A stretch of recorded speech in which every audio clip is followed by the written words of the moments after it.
August 4th, 1914. Britain declares war on Germany. The first act of the First World War is not fired from a gun. It is made with a grappling hook on the floor of the English Channel. A British cable ship drags up 5 German undersea telegraph cables and cuts them. Not gunpowder, not soldiers, not a fleet. A hook on a rope. And in that single act, before a single battle is fought, Britain wins the most important war of the next 4 years. Not the one with guns, the one with information. Here is what cutting those cables actually did. Germany's 5 cables connected it to France, Spain, the Azores, and through them, North America. All 5 gone. What happens to a country that cannot communicate with the world? It cannot coordinate its allies, cannot reach neutral countries, cannot send a diplomatic instruction, cannot negotiate. Germany is forced onto wireless radio. And Britain is already reading every wireless message Germany sends. For the next 4 years, every order, every negotiation, every secret, all of it. Now here is the number nobody gives you. By 1914, before the war started, Britain owned and operated 2/3 of all the undersea telegraph cables on Earth. 2/3, 100,000 miles of cable, lying on ocean floors from the English Channel to the Pacific. Every diplomatic telegram sent by every country in the world, friend, enemy, neutral, passed through British-controlled cables. Everyone. What if you controlled the world's information for 60 years, and nobody noticed? Britain did, and when the war came, that invisible empire was worth more than any army. January 17th, 1917. Room 40, the Admiralty, London. A junior cryptanalyst named Nigel de Grey is working through an intercepted German message. He's a former publishing employee, shy, precise, known to his colleagues as Dormouse. He reads what the message says, he reads it again, he stands up, and he runs. Down the narrow corridors of the Admiralty Old Building, scattering papers, dodging colleagues, to the office of Room 40's director, Captain William Reginald Hall. He walks in and asks one question. Do you want to bring America into the war? The telegram in his hand was sent by Arthur Zimmerman, Germany's foreign secretary, the man responsible for all of Germany's diplomatic communications. Zimmerman had dispatched it secretly to the German ambassador in Mexico. The proposal: Germany would help Mexico reconquer Texas, New Mexico, and Arizona, if America entered the war on the Allied side. 5 weeks later, after an elaborate deception to hide exactly how Britain obtained it, the telegram is published in American newspapers. America declares war on April 6, 1917. 4 million American soldiers enter the stalemate. Germany collapses 18 months later. The cryptographic historian David Kahn wrote that no other single act of code breaking in history had such enormous consequences. The First World War ended because of a telegram. That telegram was intercepted because of cables. Cables Britain had been quietly, invisibly building for 60 years. So here's the question that should now be burning in your mind. How did a British codebreaker intercept a German diplomatic telegram sent through an American cable before a single major battle of the war had been won? The answer goes back 60 years to a copper wire, 30 miles long, on the floor of the English Channel, the world without undersea cables. A message from London to New York takes 10 days by the fastest ship. London to India, 6 weeks. London to Australia, 3 months. A governor in Calcutta makes a decision. By the time London hears about it and replies, 6 months have passed. 2 monsoon seasons. The situation has entirely changed. Empires do not work like this. Armies cannot be coordinated across oceans by ships. The British Empire in 1850 is vast in territory and slow in everything else. Then comes the wire. The first undersea cable, Dover to Calais. 30 miles. It works for 1 day before a French fishing boat cuts it by accident. They try again in 1851 with heavier cable. It holds.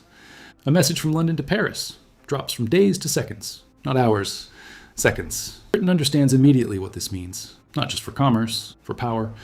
An empire that can communicate instantly across oceans is a completely different kind of empire.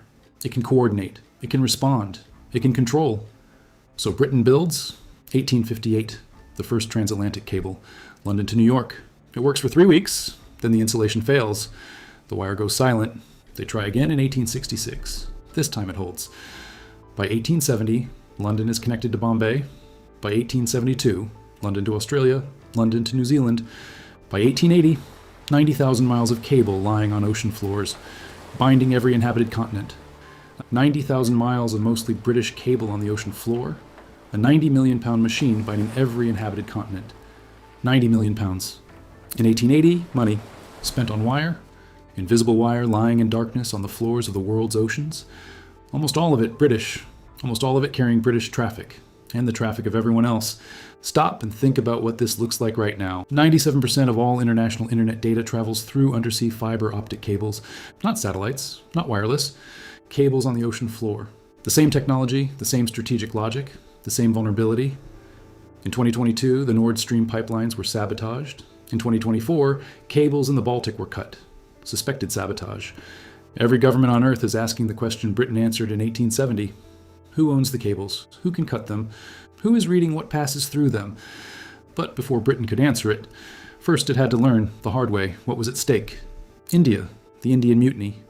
85,000 Indian soldiers rise against their British officers simultaneously across northern India. Meerut, Delhi, Kanpur, Lucknow. Hundreds of British civilians and soldiers are trapped inside the Lucknow residency. London needs to know. The urgent dispatch requesting reinforcements leaves India for London. It takes 40 days to arrive. By ship. 40 days. By the time London reads it, drafts orders, and sends a reply, nearly 3 months have passed. The situation on the ground has entirely changed. Britain holds India. Just Sir Robert Montgomery, a British administrator who was there, who saw what happened, writes 4 words afterwards that are later inscribed on a 20-foot obelisk in India. The electric telegraph has saved India.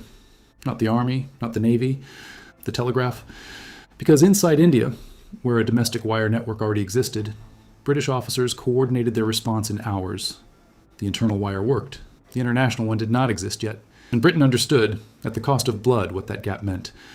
From that moment, the cable is no longer a commercial convenience. It is a matter of survival. The cable to India is completed in 1870.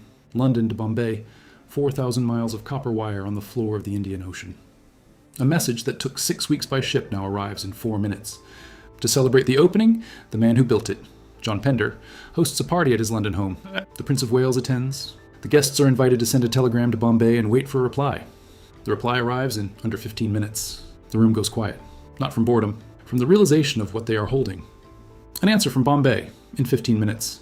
The same empire that nearly lost India because a message took 40 days.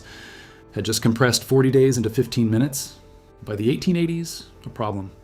Many cables pass through foreign territory. The cable to India runs through Suez, Egyptian soil.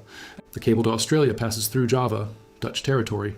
The Atlantic cables land at Brest, France.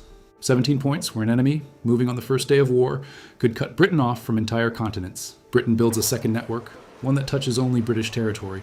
With so many redundant routes that no enemy can sever Britain's communications, they call it the All-Red Line. Red? The color of British territory on every imperial map. To complete the Pacific leg, Britain needs a relay station in the middle of the ocean. Fanning Island, a coral atoll, uninhabited. Britain annexes it. Not for trade, not for settlement. For one cable relay station, a whole island, annexed for the telegraph. In 1902, the All-Red Line is complete. In 1911, the Committee of Imperial Defense runs the numbers. To cut Britain off entirely, an enemy would need to make 49 simultaneous cuts, 49 separate operations, across every ocean on Earth, against the world's most powerful navy. Essentially impossible. In 1896, 18 years before the war, there were 30 cable-laying ships in the world. 24 of them were owned by British companies. Britain did not just own the cables, it owned the ships that laid them, the tools to build the network, the tools to repair it, the tools to cut everyone else's. By the time the war began, the Eastern Telegraph Company alone controlled 113,000 kilometers of cable. Nearly half of every underwater cable on Earth, carrying 2 million messages a year, every year. To lay those cables, Britain had needed the largest ship in the world, the SS Great Eastern, 692 feet long, 5 times larger than any other vessel afloat. The only ship on Earth that could hold enough cable to cross an entire ocean in a single voyage, built by Brunel, requisitioned for the telegraph. An engineering marvel, repurposed to wire the planet. That is not an accident. That is 60 years of deliberate strategy. August 4th, 1914, 11 p.m. The CS Alert sails into the English Channel. Within hours, Germany's 5 Atlantic cables are cut. Germany is forced onto wireless radio, and Britain is already reading every wireless message Germany sends. The British government establishes Room 40. Its job, read everything, every German message, every Austrian message, every message from neutral countries, the United States, Sweden, the Netherlands, that passes through British-controlled cables. All of it. By 1917, Room 40 had intercepted and decoded over 15,000 German communications. In a war fought with horses, mud, and machine guns, Britain is simultaneously running the world's first information war. Which brings us back to January 17th, 1917. Nigel de Grey, running down the corridor. Do you want to bring America into the war? Now you understand why that question was possible. Britain cut Germany's cables on the first night of the war, forced Germany onto wireless Britain was already reading, built a cable network over 60 years that carried the traffic of every nation on Earth, including Germany's allies, including neutral America. When Germany tried to send a secret telegram to Mexico, it had no choice but to route it through cables Britain controlled. The trap had been set in 1851, with a 30-mile wire on the floor of the English Channel. Its fruit came in 1917, 66 years later, on a different ocean floor, in a different war, with a different wire. De Grey later described the moment he had to decode the telegram in front of an American official. The cover story held, Germany's Foreign Secretary Arthur Zimmermann, the man who sent the telegram, the man who thought it was safely encrypted and safely routed, held a press conference on March 3, 1917. He confirmed the telegram was genuine. He believed admitting it was less damaging than denying it. He was catastrophically wrong. 6 weeks later, America declared war. Zimmermann resigned 4 months after that. One telegram, sent through cables Britain controlled, decoded by a man called Dormouse, ended the career of Germany's foreign secretary and changed the outcome of the First World War. The outcome became mathematically inevitable. History teaches the First World War as a story of trenches, of mud and barbed wire and millions of men dying for yards of ground. All of that is true.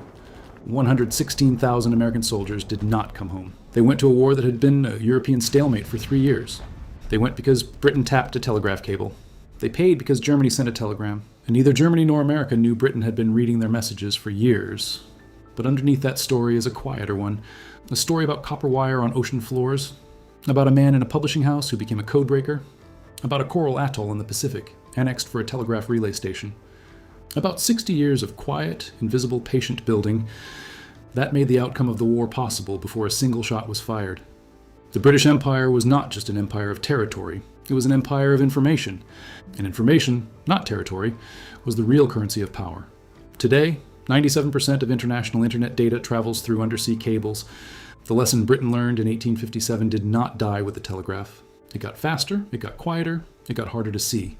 The empire of territory is remembered. The empire of information, the one that actually ran the world, has been quietly forgotten. History remembers the guns. It forgets the cables. But it was the cables that decided who won. One question for the comments. Right now, a small number of technology companies control the cables carrying 97% of the world's internet traffic. Is that different from what Britain did?